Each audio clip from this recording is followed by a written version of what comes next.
रुचि, एक तो एसआईटी की ये फाइनल रिपोर्ट आने जा रही है, इसके बारे में आपको क्या क्या पता चला और क्या क्या परिवर्तन हमें देखने को मिलेंगे आने वाले दिनों में? पहले परिवर्तन की बात कर लेते हैं सौरभ।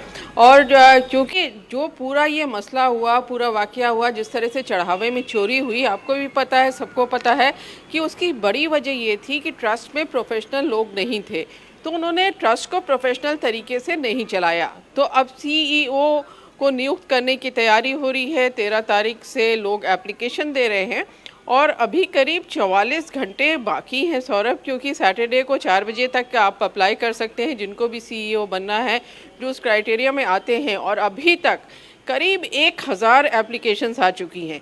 तो अब सबसे बड़ा चैलेंज है कि इन 1000 में से एक आदमी को कैसे निकाला जाए।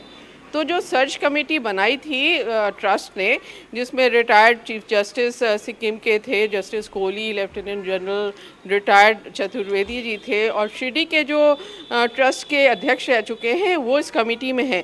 तो वो पूरा इसको देखेंगे, इसकी स्क्रूटनी करेंगे, और ऐसा बताया जा रहा है कि इसमें से वो 3 लोगों को निकालेंगे और जो ट्रस्ट की मीटिंग है 22 को, उसमें रखा जाएगा।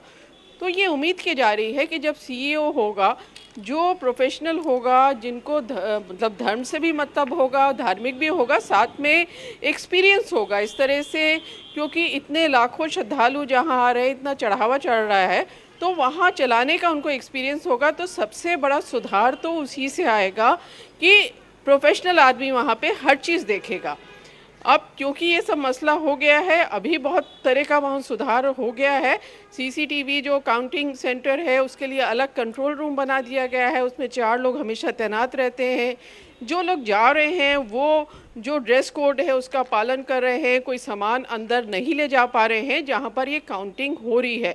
इसके अलावा जो चढ़ावा चढ़ रहा है, जो आप सोने चांदी, ये सारी जो कीमती वस्तु होते हैं, उनके फ़ौरन उसको वे किया जा रहा है, उसकी लिस्ट बनाई जा रही है, उसकी फ़ोटो खींची जा रही है।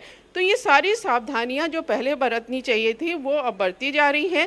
लेकिन जब कोई प्रोफेशनल आदमी इसमें सौरभ आएगा तो आप भी समझ सकते हैं कि ये पूरा सिस्टम, जो सिस्टम वहाँ काम नहीं कर रहा था, वो सिस्टम काम करना शुरू कर देगा, ऐसी उम्मीद की जा रही है। दूसरा, जहाँ तक एसआईटी की बात है, तो एसआईटी की जो रिपोर्ट है, जो हमारी जानकारी है, अभी वो सबमिट नहीं हुई है, लेकिन उसमें यही कहा गया है कि ये जो लापरवाही थी, ये जो वहाँ सिस्टम काम नहीं कर रहा था, उसकी वजह से ये सब चीज़ें हुई, चढ़ावा चोरी की सारी वारदात हुई।